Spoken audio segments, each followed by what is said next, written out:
புரிஞ்சு போச்சு. நல்லா எனக்கு புரிஞ்சு போச்சு. எல்லாரும் ஒன்று சேர்ந்துக்கிட்டு இன்னைக்கு என்னைய வேண்டான்னு வெட்டி விட சொல்லியிருக்கீங்க. அதை கேட்டுக்கிட்டு ஏன் நூடுல்ஸ் மண்டை நீயும் ஆடிக்கிட்டு இருக்க. இவங்கெல்லாம் இருந்திருந்தனால தான் இத்தனை நாள் வரைக்கும் நீ தண்ணி அடிச்சுக்கிட்டு நடு ரோட்ல திரிஞ்சுக்கிட்டு இருந்த. என்னைக்கு நீ என்ன கல்யாணம் பண்ணி கை பிடிச்சி அன்னைக்கு தான் உன் வாழ்க்கையில நீ நல்லா இருந்த. மறந்துட்டியா? மறந்துட்டியா? எதையும் மறக்கிற அளவுக்கு நான் ஒன்னும் ஏமாளி கிடையாது, சரியா? என் வீட்டுக்குள்ள நீ வந்ததுக்கு அப்புறம் எனக்கு என்னமோ காசு பணம்லாம் வந்துச்சு. ஆனா காசு பணத்தை விட முக்கியம் என் குடும்பம். என் குடும்பத்தையே பிரிச்சுட்டுல வந்த. ஓ, நான் தான் உங்க குடும்பத்தை வந்து பிரிச்சேன், நீங்களா வந்து பிரியல. நான் சொல்லி நீங்க பிரியணும்னா அப்போ உங்க குடும்பம் எந்த லட்சணத்துல இருந்து இருக்குன்னு பாருங்க. இங்க பாருமா, 1000 சண்டை இருக்கான். தேவையில்லாத பேச்சு வேண்டாம். என்ன தேவையில்லாத பேச்சு? உங்க பையன் என்னை இம்பிட்டு அசிங்கப்படுத்துவாரு, உங்க பெரிய மாமன் என் மண்டைய பொழப்பாரு. ஆனா நான் எதுவுமே ஆகாத மாதிரி அப்படியே நிக்கணுமா? விடு உமா, அவர் ஏதோ பேசுறாரு, கேட்டுட்டு நீ அதுக்கேத்தாப்புல மன்னிப்பு கேட்டுட்டு விடு. என்ன நான் மன்னிப்பு கேட்கணுமா? இல்லை, நான் மன்னிப்பு கேட்கணுமா? நான் ஒன்றும் இல்லாதம்மா ஒன்ன மாதிரி ஒன்றும் இல்லாமல் இந்த வீட்டுக்கு வரல. 25 பவுனு நகையோட தான் வந்தேன். பாருமா, என் பொண்டாட்டி ஒன்னும் இல்லாம வந்திருக்கலாம். ஆனா பெத்தவங்களை கஷ்டப்படுத்திட்டு வரல, பெத்தவங்களோட நகைப்பணத்தை திருடிக்கிட்டும் வரல. உன்ன மாதிரி திருட்டு கழுத கிடையாது என் பொண்டாட்டி. ஐயோ, ரொம்ப நல்லா இருக்கு. அண்ணே, இவளுக்கெல்லாம் நம்ம குடும்பத்தை பத்தி என்னன்னு தெரியும்? வெளியே போ. உன்னாலதான் என் விவசாயம் நிலம் போச்சு, எல்லாமே போச்சு. ஓ, நான் விவசாய நிலத்தை விற்கணும்னு சொன்னா உங்க புத்திக்கு எங்க போச்சு? எங்க அண்ணனோடதுன்னு நீங்க விற்காம இருக்க வேண்டியதானே? என் மனசத்தான் அது இதுன்னு பேசி மாத்தி விட்டீங்க. அட எங்க அப்பா, நாங்க மாத்திரம் இவங்களோட மனச. இங்க பாருங்க, பெண் சாபம் பொல்லாது. இந்த நிமிஷம் சொல்றேன், இந்த நொடி சொல்றேன். என் காசு பணம் இத்தனை நாளாக நான் உன் வீட்டில் என்னோட இது உழைப்பு எல்லாம் எனக்கு வந்தாகணும். இந்த நிமிஷம் எண்ணி வையே. எண்ணி வைக்க முடியாதுன்னு நினைக்காத. நாளைக்கு பொழுது விடியும் போது உன்னோட நகை பணம் எல்லாமே உன் கையில இருக்கும். அதுக்கப்புறம் நீ இந்த பக்கமே தலை வச்சு கொடுக்க கூடாது. டைவர்ஸ் நோட்டீஸ் வரும், கையெழுத்த போடு. நீ என்னடா எனக்கு டைவர்ஸ் கொடுக்கறது? என் காசு பணம் என் கையில வரட்டும். அதுக்கப்புறம் நீ ஒன்றும் இல்லாத சல்லி பயனாயா? அப்ப இருக்குடா உனக்கு. நீ என்ன எனக்கு கையெழுத்து போட்டு அனுப்புறது? நான் உனக்கு போட்டு அனுப்புறேன். கொஞ்சமாவது வாய் அடக்குறாளான்னு பாத்தியா? என்ன திமிரு பேச்சு? ஏய் கிழவி, உனக்கு அம்புட்டு தான் மரியாதை.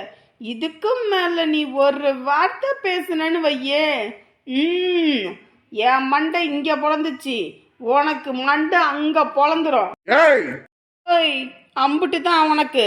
இதுக்கு மேல ஒரு மரியாதை கிடையாது. இனிமே என் மேல கைய வச்சிங்கன்னு வையே, மொத்த குடும்பத்தையும் உள்ள தூக்கி போட்டு லாடம் கட்டிடுவேன். அடச்சி, வாய மூடு. லாடம் கட்டுற மொகர கடைய பாரு, மொகர கடைய. இப்ப நான் துரத்தி விட்டேன்னா போறதுக்கு போக்கடம் கிடையாது உனக்கு. டேய், இருக்கிற உனக்கு தாண்டா ஒரு வீடு, வீடே இல்லாத எனக்கு இருக்குடா பல வீடு. இந்த நிமிஷம் என் அண்ணன் கிட்ட போய் காலில் விழுந்து ஒப்பாரி வச்சேன்னு வையே, உடனே உள்ள கூப்பிடுவாண்டா. நானே உன் குடும்பத்துல உள்ள எல்லாத்துக்கும் தெரிஞ்சது காலில் விழுகிறது, அதுக்கப்புறம் கொஞ்சம் விட்டா கழுத்தன இருக்கிறது. இதை தவிர வேற என்ன தெரியும் உங்களுக்கு? ஏய், இதுக்கு மேல ஒரு வார்த்தை பேசினாலும் நீ அவ்வளவுதான் சொல்லிட்டேன்.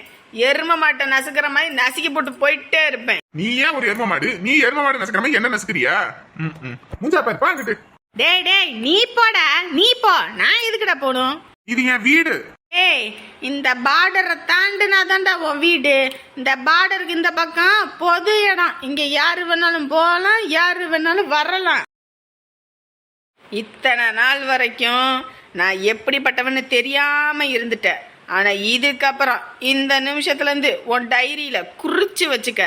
நான் இனிமே ருத்ர தாண்டவம் எடுக்க போறேன். அதுக்கப்புறம் நீ தாங்க மாட்டடா, பஸ்பமாக போற. உன் குடும்பமே பஸ்பமாகி நிக்க போது பாரு. போடா. இதுக்கப்புறம் நீயே இங்க வான்னு சொன்னா கூட நான் வரமாட்டேன்டா. ஏச்ச பாரு பேச்ச. என்னம்மா இவ்வளவு கேவலமா பேசுற? இதுதான்டா அந்த குடும்பத்தோட உண்மையான குணம். இது தெரியாம இத்தனை நாள் தங்கம் வைரம் அப்படின்னு கொஞ்சிக்கிட்டு இருந்தியே, இப்ப தெரியுதா? இதுலயும் வேற சொல்லுவானே தேவதன்னு. அது தேவதை கிடையாது, தேவாங்கு. உன்னை வதைக்கிறதுக்குனே வந்து பிறந்தது. கொஞ்சம் கூட ஒரு பொண்ணு மாதிரி பேசல, ஏதோ பொறுக்கி மாதிரி பேசுற. தம்பி, நான் கூட என்னமோன்னு நினைச்சேன். ஆனா எம்மா ராங்கிக்காரி வாயா அது.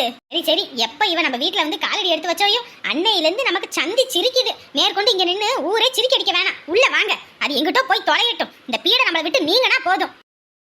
இங்க பாருடா தம்பி, இதுக்கப்புறமும் அந்த குடும்பத்தோட எந்த ஒட்டும் வேணாம், உறவும் வேணாம், சரியா? இதுக்கு முன்னாடி கூட ஏதோ பொம்பளை பிள்ளை நீ கல்யாணம் பண்ணிட்ட, வாழ்க்கை கெட்டு போயிடக்கூடாது, எது இருந்தாலும் 1000 தான் இருந்தாலும் சொல்லி புரிய வச்சு உங்களோட சேர்த்து வைப்போம், 2 பேரும் ஒற்றுமையா இருக்கட்டும்னு நினைச்சேன். ஆனா இப்ப இந்த பிள்ளை பேசிட்டு போன பேச்சை கேட்டோன்னே இது மாதிரி ஒரு ஆளை மட்டும் நீ கல்யாணம் பண்ணி காலம் முழுக்க வச்சிருந்தேன்னு வச்சுக்க, நம்ம குடும்பமா இருக்காது, நாரி நாத்தெடுத்து போயிடும், இது வீடா இருக்காது, சாக்கடையா மாறிடும். பஸ்பமாக்குறிய பஸ்பம், நீ இந்த வீட்டை விட்டு வெளியே போனீங்கன்னா சோத்துக்கே சிங்கி அடிக்கணும். பஸ்பமாக்குறானா பஸ்பம். பாத்தியாடி எப்படி நம்ப வச்சு ஏமாத்திட்டு போயிருக்கீங்கன்னு. குடும்பத்துல நம்மள ஏன்னா அப்படி சண்டி சிரிக்க அடிக்கிறாங்கன்னே தெரியலையே. எத்தனை நாள் உன்னை திட்டிருப்பேன், ஏண்டி அந்த பையன் ஆக மாட்டாண்டி, அவன் கூட பேசாதடி வைக்காதடின்னு 100 வாட்டி சொன்னேனே, கேட்டு தொலைச்சியா? இன்னைக்கு பாரு நம்ம வீட்டையே எந்த கதிக்கு ஆளாக்கிட்டு போயிட்டாங்கன்னு. நான் சொல்லும் போதெல்லாம் நம்புறீங்களா? நான் சொல்லும் போதெல்லாம் கேக்குறியா? மாமே மண்ணாங்கட்டி இப்ப பாருடி நம்மள நடுத்தெருவுக்கு இழுத்து சிங்கி அடிக்க வச்சுட்டான். இனி ஊருக்காரவங்களுக்கு மட்டும் தெரிஞ்சதுன்னு வச்சுக்க, ஊருக்கார வீடாக காணும போன விஷயம் அவ்வளவுதான், நம்ம ஜோலி மொத்தமா முடிஞ்சிடும். அதுவும் ஏதாவது காசு நகையை அடகு வச்ச வைக்கிது, மொத்த பணத்தையும் கொடுத்து நகையை நீக்க வந்தா அவ்வளவுதான் போச்சு. இனி உங்க அப்பா நானே நீ எங்கேயும் தலை கட்ட முடியாது, இனி மொத்தமா போய் சேர வேண்டியதான்.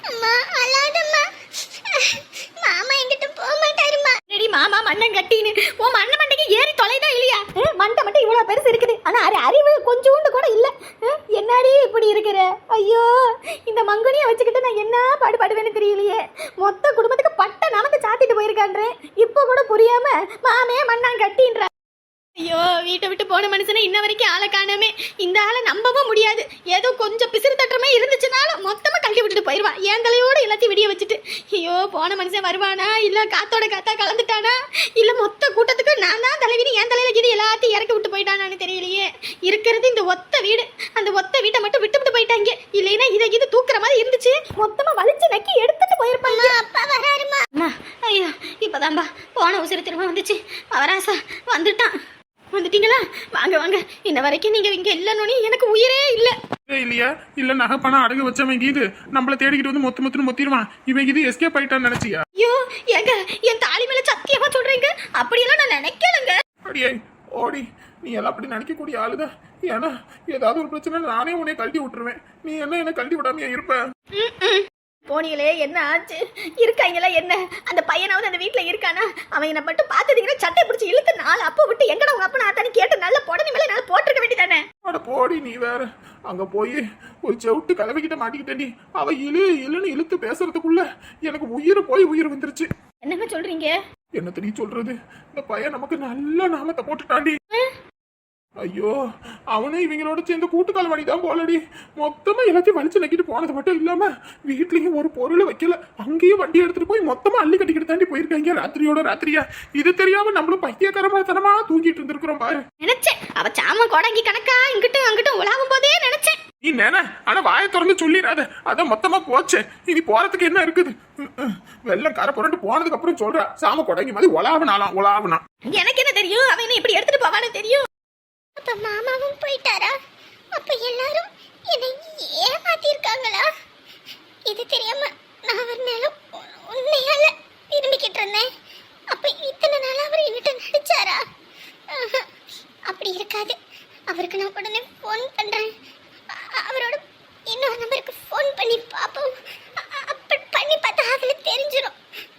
அவர் என்னை ஏமாத்த மாட்டாரு, எனக்கு நல்லா தெரியும். கடப்பக்கம் எதுவும் போனீங்களா? எங்கடி போ சொல்ற? நான் கடையவே பூட்டி போட்டுக்கிட்டு கால வரையற்ற விடுமுறைன்னு போட்டுட்டு வந்திருக்கேன். இதுல எங்க அங்கிட்டு போ சொல்ற? ஐயோ, எனக்கு அதை நினைச்சா பயமா இருக்குடி. ஏற்கனவே ஒரு தடவையும் அந்த பாடு படுத்தி எடுத்தானுங்க, இதுல மறுபடியும் மேற்கொண்டு இந்த வேலைக்கு போனா நான் என்ன பண்றது? அதானே, உங்களுக்கு ஒன்னுத்துக்கும் துப்பு கிடையாது, நீங்க எதுக்குமே லாக்கி கிடையாது. எந்த தொழிலை எடுத்தாலும் அது இதே லட்சணம் தான் போங்க. முதல்ல இதே மாதிரி தான் பைனான்ஸ் வரேன்னு என் தம்பி பணத்தை மொத்தமா அழிச்சிங்க. 2வது தடவையாவது ஏதோ ஒரு நல்ல தொழில் பண்ணுவீங்கன்னு பார்த்தா 1 விட்டா 2 விட்டா 4ன்னு ஏதோ ஒரு தொழிலை பண்ணீங்க, அதுலயும் லட்சக்கணக்கா அழிச்சிங்க. அப்புறம் எங்க அப்பா என் குடும்பத்துக்கே தெரியாம வித்து கொண்டு வந்த பணத்தை வச்சு பைனான்ஸ் கடை ஆரம்பிச்சு இதுவும் அத்துக்கிட்டு போச்சு. இந்த லட்சணத்துல நான் இப்படின்னு உங்களுக்கு வாய்க்கிலேயே பேசுறதுக்கு மட்டும்தான் ஒண்ணுமே தவிர வேற ஒன்னுத்துக்கும் லாக்கி இல்லை. இதுல நான் இதை இவ்வளவு சம்பாதிக்கிறேன்னு எதுக்கு இந்த மாடுன்னு சொல்லி பின்னாடி கட்டி இந்த அத்தனை மாடி கொண்டு போய் வித்து தள்ளிட்டீங்க. இப்போ என்ன பண்றது? கையில 10 காசு இல்ல சாப்பிட்றதுக்கு. தெரியுமா? முதலையாவது நிலம்னு ஒண்ணு கிடந்துச்சு, அதை வச்சாவது எதையாவது ஒண்ணு போட்டாவது தின்னுகிட்டு இருந்தா. இப்போ அதுக்கும் வக்கு இல்லாம போச்சு. இனி நகை வைக்கிறவன் வந்து கேட்பான், நகைக்கு ஏதாவது ஏற்பாடு பண்ணுங்க. எங்க அப்பன் ஏதோ கடன் பட்டாவது ஏதோ ஒண்ணு ஏற்பாடு பண்ணி கொடுத்தா அந்த மாட்டையும் கொண்டு போய் வித்துட்டு வந்துட்டீங்க. இப்போ என்ன பண்றது? ஏற்கனவே எனக்கு நெஞ்சு வலிக்கிற மாதிரி இருக்குடி. இதுல நீ பேரை பேசி பேசி பேசி என்ன ஒரு இது சாவடிச்சிடாதடி. ஐயோ, உங்களுக்கு நான் பேசுறது மட்டும்தான் தெரியுது. அங்க என்ன இனிமே நடக்க போதோ எனக்கு அதை நினைச்சு பயமா இருக்குங்க. ஏதோ பேசுறதுக்கு போலீஸ்க்கு போய் கம்ப்ளைண்ட் கொடுத்துருவாங்க. எப்படி போய் கம்ப்ளைண்ட் கொடுப்பேன்? ஏற்கனவே போலீஸ்ல வச்சு நகை பணம் எதுவும் காணாம போனுச்சுன்னா அதுக்கு காரணம் நான் தான். அவங்களுக்கு எதுக்கு எந்த சம்மந்தமும் கிடையாதுன்னு சொல்லி எழுதி கொடுத்துட்டு வேற வந்திருக்கேன்டி. ஐயோ ஆண்டவனே, யோ நீ மனுஷனா என்னன்னு எனக்கு தெரியல போ. அவதான் போலீஸ் ஸ்டேஷன்ல வச்சு இந்த மாதிரி எல்லாம் நடந்துச்சுன்னா அதுக்கு காரணம் இவங்க தானே சொல்லி எழுதி கொடுக்கணும்னு சொல்லி எழுதியில கொடுத்து கையெழுத்து போட்டுட்டு வேற வந்திருக்கேன்டி. நான் போய் சொன்னா அந்த போலீஸ்காரன் நம்பவே மாட்டான்டி. ஐயோ இப்ப என்னங்க பண்றது? பேசாட்டுக்கு என் தம்பி கிட்ட போவாங்க. என் தம்பி கிட்ட போனா ஏதாவது நடக்குங்க. ஏற்கனவே உன் தம்பி நான் மதிக்க மாட்டான். இதுல வேற காசு கையில 10 தங்கவும் அவனை நம்ப மதிக்காம தெரிஞ்சுக்கிட்டு இருந்தோம். புள்ள வயசுக்கு வந்ததுக்கு கூட சீர் செய்யன்னு வந்த பையனுக்கு சீர் செய்ய விடாம அந்த அளவுக்கு கேவலப்படுத்தணும். அதெல்லாம் மனசுக்குள்ள வச்சுக்கிட்டு அவன் எப்படியும் உதவி செய்வான். ஏங்க என்னதான் இருந்தாலும் 1000 தான் இருந்தாலும் ஒரு அக்கா காரி வந்து கண்ணீர் விட்டா தம்பி உதவ மாட்டானா? அது வேணா சொல்லு. கஷ்டம்னா நம்ம எங்க போறது? மச்சான் துணை தானே தேடி போறதா இருக்கு. இதுக்குதான் சொன்னேன், 1000 பிரச்சனை வந்தாலும் என் தம்பியை பகச்சுக்க வேணான்னு கேட்கறீங்களா ஒண்ணா? இப்ப பாருங்க. ஐயோ அவன்கிட்ட போய் எந்த முகரக்கட்டையை வச்சுக்கிட்டு போறதுன்னு தெரியலையே. ஆனாலும் நீங்களும் படிக்காத முட்டாளு, நானும் படிக்காத முட்டாளு, 2 முட்டாளு. என்னத்த பண்றது?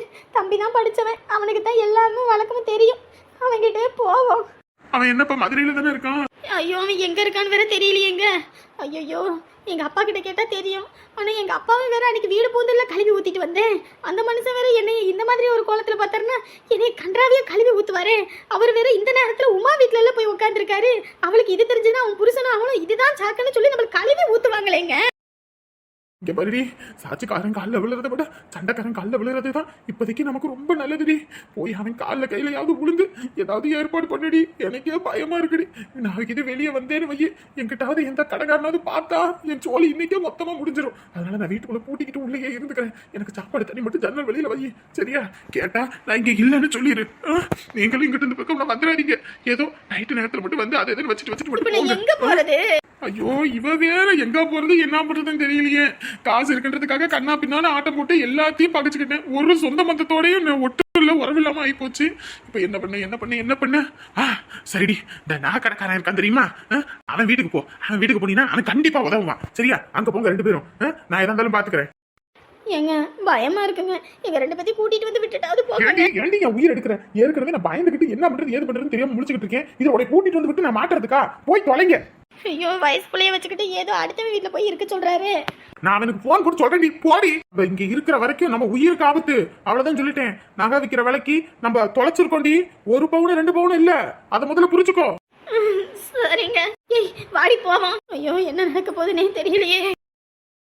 ஐயோ நம்மளும் முதல்ல இந்த வண்டியை ஒளிச்சு வச்சுட்டு நம்மளும் போய் ஒளிஞ்சுக்குவோம். இல்லைன்னா நம்மளே காட்டி கொடுத்த மாதிரி ஆயிரும். எங்க அப்பன் குதிரைக்குள்ள இல்லைன்னு. டே மச்சான், சும்மா சொல்லக்கூடாதுடா. சும்மா ஜோக்கா இருக்கடா. புது மாப்பிள்ள கணக்கா?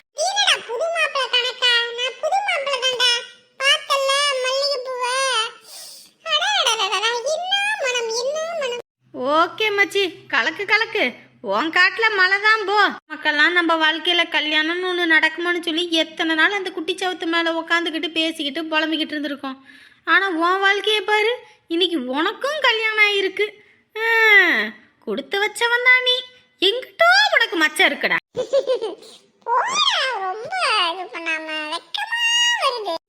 ஐயா வெக்கப்படுறானே.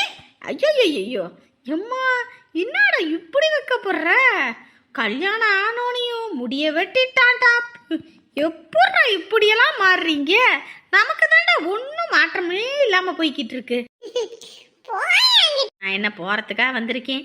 புதுசா கல்யாணம் ஆயிருக்கு, மாப்பிள்ளை முறுக்கோட இருக்க. ஏதாவது பார்த்து பண்றது.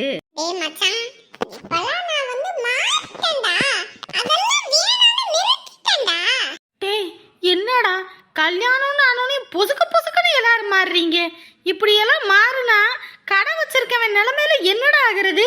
தலையில துண்டா போட்டுக்கிட்டுல போறதா இருக்கும். இனிமே என் ஜில்லு தாண்டா என் வாழ்க்கை. என் ஜில்லுக்காக எதை வேணாலும் விடுவேன்டா.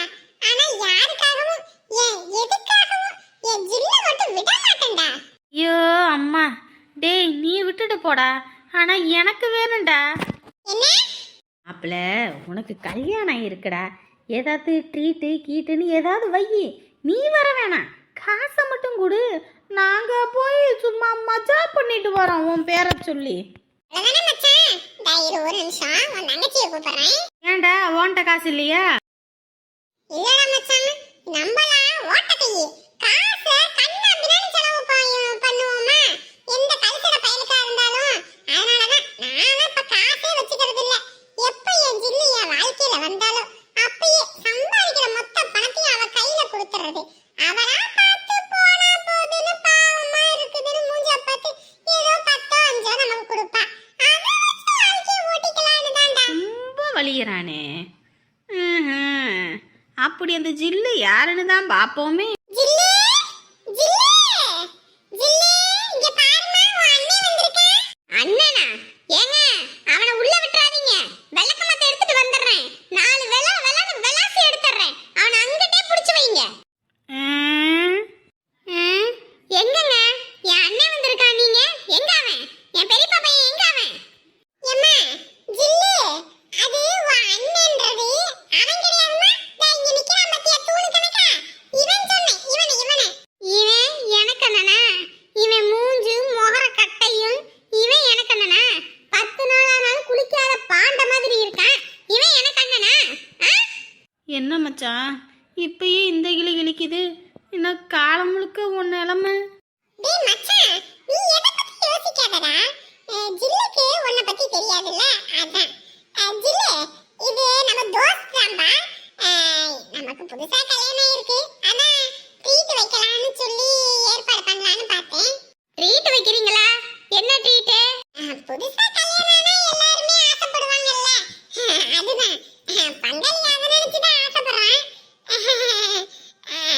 அதுதான் புரியுதா? பாருங்க, எனக்கு அதெல்லாம் பிடிக்காது. முதல்ல இவனோட சகவாசத்தை நிறுத்துங்க. அப்படி இல்லையா என்ன நடக்கும்னு தெரியாது சொல்லிட்டேன். இப்பயே வீடுக்குள்ள வந்து இப்படி கேக்குறானா? இவெல்லாம் மனுஷனா? தீ, என்னடா இது, கல்யாணம் ஆனா முதல் கட்டு ஃப்ரெண்ட்ஷிப் தான், அதுதான் கரெக்டாக நடக்குது. முதல்ல இவனை பத்தி விட்டுட்டு உள்ள வாங்க. என்னடா ஜில்லு ஜில்லுன்ற, ஏதோ சில்லுன்னு காத்து மாதிரி வரும்னு பார்த்தா இது சூறாவளி கணக்கா சொலட்டி எடுத்துட்டு போகுது. டேய் மச்சான், புரிஞ்சுக்கடா. 10 ரூபாய்னாலும் பார்த்து செலவு பண்ணணும்ன்றதாண்டா அவ சொல்லிட்டு போறா. நீ எதுவும் கவலைப்படாத மச்சான். நாளைக்கு என் பேரை சொல்லி உனக்கு ட்ரீட் வைக்கிறேன், ஓகேவா? நீ ட்ரீட்டு வைப்ப, உன் பொண்டாட்டி விளக்கமாத்த கொண்டு வந்து என்ன அடிக்கிறதுக்கா? உன் ட்ரீட்டும் வேணாம், உன் வெங்காயமும் வேணாம். நீ கல்யாணம் பண்ணி நல்லா இரு, வாழ்க வளமுடன். என்ன முதல்ல ஆள விடுங்கடா. என்னதான் இருந்தாலும் ஜில்லு இப்படி பேசியிருக்க கூடாது. பாவம் வருத்தப்பட்டுக்கிட்டே போறேன். என்ன பண்றது? காரியம் அவனோட எல்லாத்தையும் காலை பிடிச்சு தானே ஆக வேண்டியதா இருக்கு. ஜில்லு, அவனை பத்தி விட்டுட்டு உள்ள வாங்க.